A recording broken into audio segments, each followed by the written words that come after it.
Pag pinagsama ang rolled oats, raisins, chopped dates, roasted cashew, dark chocolate chips, honey at peanut butter, hinalo, nilagay sa baking tray at nilagay sa chiller para mag-set, makakagawa ka na ng masarap na homemade protein bar.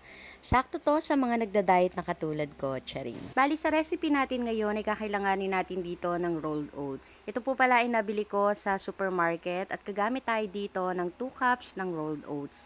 Then, maglalagay tayo ng raisins. Sa raisins naman po, 1/2 cup lang yung ilalagay ko dito. Pero kung gusto nyo pang dagdagan yan, ay pwede rin naman po. After nyan, maglalagay din tayo dito ng dates. Chinap ko lang po yan ng maliliit. Then, nilagay ko na nga dito sa ating mixture. After nyan, mag-a-add na rin ako dito ng cashew nuts. Then, maglalagay tayo ng chocolate chips. Para naman po sa ating sweetener, honey yung nilagay ko. At yung last ingredient na ilalagay natin dito ay peanut butter. Haluin lang natin ito ng mabuti hanggang sa ma-combine na lahat ng mga ingredients. After nating haluin yan, ilalagay na natin dito sa baking tray na nilagyan ko ng parchment paper. Ilagay lang natin ito sa chiller ng mga 3 to 4 hours bago natin hiwain. Ilalagay ko lang ito sa mga microwavable container at ilalagay ko uli sa chiller.